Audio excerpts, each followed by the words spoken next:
baru-baru ini saya menghadiri acara wisuda Politeknik Negeri Jakarta secara online karena masih dalam suasana pandemik, kita tidak boleh berkumpul dalam jumlah yang cukup banyak, maka wisuda dilakukan secara online.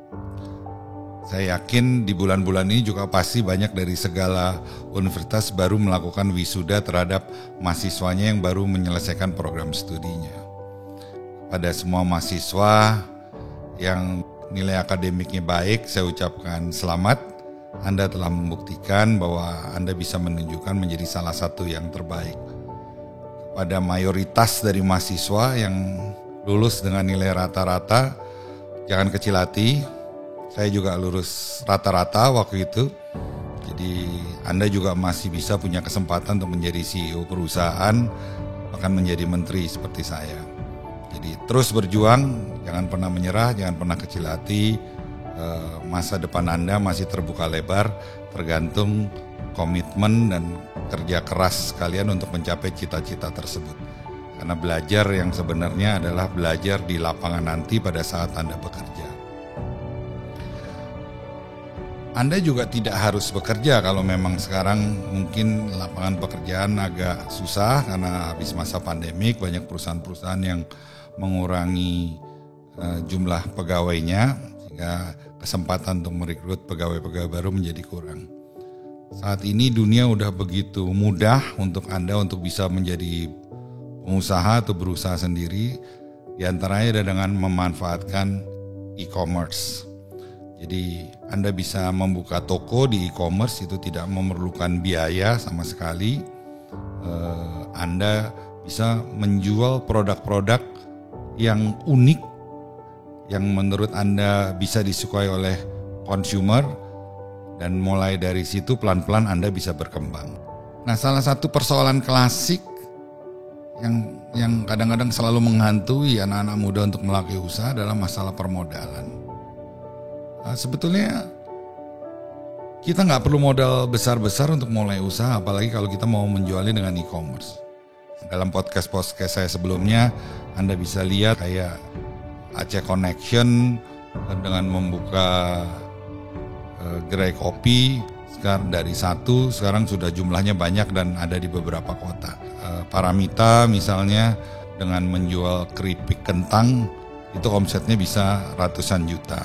Dia mulai dari modal kecil, membuat keripik, dibuat, dipasarkan, laku, uangnya laku tuh besar, keuntungannya dipakai untuk memperbesar usahanya, sampai usahanya makin besar, akhirnya dia bisa membeli alat yang tadinya sampai overloaded dilakukan di halaman rumahnya untuk gorengnya dan lain sebagainya.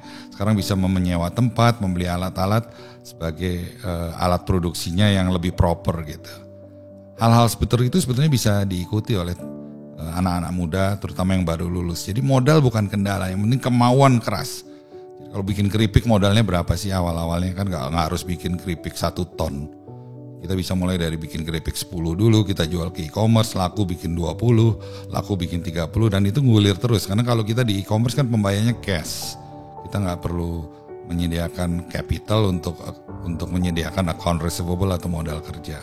Jadi itu langsung dapat cash, setelah jual 1-2 hari biasanya dari e-commerce providernya kita sudah langsung dibayar. Jadi kesempatan itu ada tergantung dari kreativitas kita, dan yang paling gampang buat anak-anak muda yang baru lulus yang tidak mempunyai modal melakukan usaha melalui e-commerce.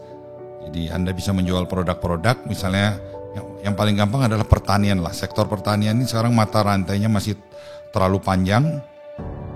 Jadi kalau Anda bisa membantu untuk membeli produk-produk pertanian, terus Anda sortir menjadi grade A, grade B, grade C, Anda jual melalui e-commerce, itu Anda juga bisa membeli dengan harga lebih dengan petani, dan karena memotong mata rantai, Anda juga bisa menjual ke konsumen dengan harga yang lebih murah. Tapi yang paling penting karena mata rantainya dipotong, produknya bisa lebih fresh. Jadi karena harganya lebih murah, produknya lebih fresh sehingga volumenya akan lebih banyak. Di situ Anda pelan-pelan bisa menjadi berkembang. Nanti kalau Anda sudah mempunyai income lebih banyak, Anda bisa masuk ke sektor upstreamnya, mulai bikin pengolahan dan lain sebagainya, dan bahkan bisa lebih ke upstreamnya lagi untuk membantu petani menanam dan lain sebagainya. Tapi itu setelah Anda sukses berhasil mengakumulit finansial dari perdagangan di e-commerce. Jadi mulai aja dari e-commerce, mulai dengan yang unik, mulai disosialisasikan melalui ikatan alumni dari universitas saudara-saudara semuanya dan lingkungan Anda terdekat semuanya. Dari situ bisa pelan-pelan berkembang. Nah, mungkin kalau kemampuannya sudah lebih, bisa memakai endorsers yang ada di sosial media untuk membantu mengendorse produk-produk yang Anda kerjakan. Dan biasanya banyak tokoh-tokoh terkenal, selebriti, itu kalau untuk UKM, anak-anak muda yang baru mulai, mereka juga tidak akan mencat besar sekali. Nah, dengan itu kita lakukan, Anda pelan-pelan sudah belajar menjadi entrepreneur mulai dari kecil, pelan-pelan sehingga menjadi besar. Jadi suatu saat Anda menjadi besar, Anda sudah matang karena Anda belajar segala kesulitannya bagaimana memulai usaha dari kecil. Suatu saat usahanya menjadi besar, Anda punya anak buah, Anda bisa memberikan directionnya kepada anak buah.